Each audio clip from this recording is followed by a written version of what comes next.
everyone, this is Pico Entertainment and we're back again, and here now we have another video for you, and this will be a non-spoiler review of The Samaritan. Released on Amazon Prime on August the 26th, 2022, it stars Sylvester Stallone, Joanne Walton, and it was directed by Julius Avery.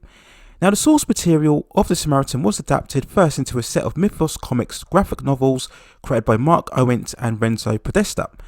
The setup of the story of The Samaritan in terms of the movie is that we follow the story of young boy Sam Cleary, who is inspired by superheroes and is fascinated by a supposed legendary vigilante known as the Samaritan, who 25 years ago was reported dead after an epic battle against his brother and prime enemy who was known as Nemesis. In the beginning, we see Sam get mixed up with certain gangs and he comes under attack by one of them in the streets, but he's saved by an old man in his neighbourhood known as Joe, who he believes to be the Samaritan who is still alive. Having discovered Joe's identity, the two find themselves up against the gangs whose leader is intent on reviving Nemesis to the current world to take down and dominate the city. Now, overall, I'd say The Samaritan is really somewhat of a mixed bag. There are some potentially interesting concepts and ideas where the movie could have been far more utilised, but it doesn't fully execute these elements very well, and there are times when it feels a bit choppy and a bit sloppy in terms of its editing and filmmaking. You do get that feeling that there's a far longer and superior version that we've missed out here. Amazon made the decision to keep the movie on streaming, and unfortunately it does have that feel about it that it's just another piece of streaming content rather than something truly cinematic. I do think a more experienced director would have exploited better the far more interesting parts to the story.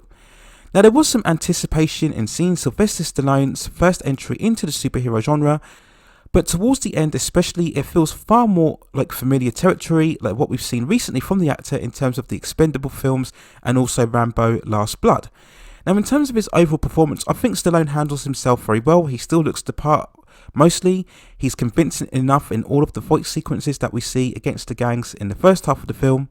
He'll always have that compelling screen presence about him, and I think he does very well here, portraying this character who's far more of a weary, very much of a loner type of identity and personality, and I think Stallone hones in his performance very well. In terms of the film itself, I just wanted more exploration into the Samaritan and Nemesis dynamic.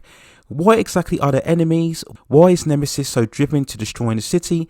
What's Samaritan been doing during the 25 years or so since their last battle? And for me, those were the far more interesting aspects of the films. Now, the film actually fares a lot better during the character moments between Sam and Joe, and I think here there was a decent chemistry, and this is where the movie has a bit more patience and poise and structure about it.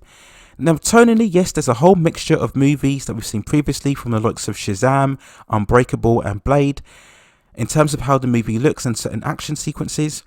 And I think where the film is really let down is by its villains, who very much have that type of cheesy 90s style in the worst way possible in terms of their overall character. The whole narrative of how Nemesis comes to be and how the people within the city just blindly follow him and start rioting in the streets is really handled poorly. There's a real lack of development and build up, and it just marks the film down overall, and I think at times the film can get a bit silly. Again, a far more experienced director would have taken the time to make these villains far more substantial and purposeful, and things like this would have elevated the movie alongside deepening the lore and history. And if it were handled with just a bit more style and sophistication, The Samaritan could have been something truly stand out within the superhero genre.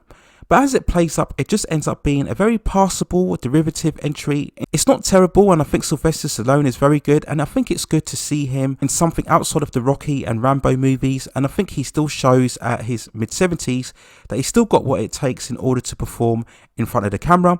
But overall, The Samaritan ends up being a bit generic and ends on really a bit of a flat note. So nothing terrible, but nothing truly stand out. And I think overall it's slightly disappointing, especially when seeing how good Stallone is within the role overall. So those are my overall thoughts and feelings and review of The Samaritan. Let me know what you think in the comments below. How do you think this compares to other superhero movies that we've seen recently? Did you think Stallone performed well in the role, and would you like to see him take on this material far more in the later stages of his career? Let me know what you think in the comments. And as usual, if you have any other films or television series that you'd like to see me cover within the channel, then let me know, and I'll see if I can provide more commentary on those type of topics that you've suggested later on within the channel. Please also hit and like the subscription and notification buttons so I can provide you with more high quality content like this in the future. But that's it for now. Take care of yourselves, stay safe distances, and I will see you very, very soon.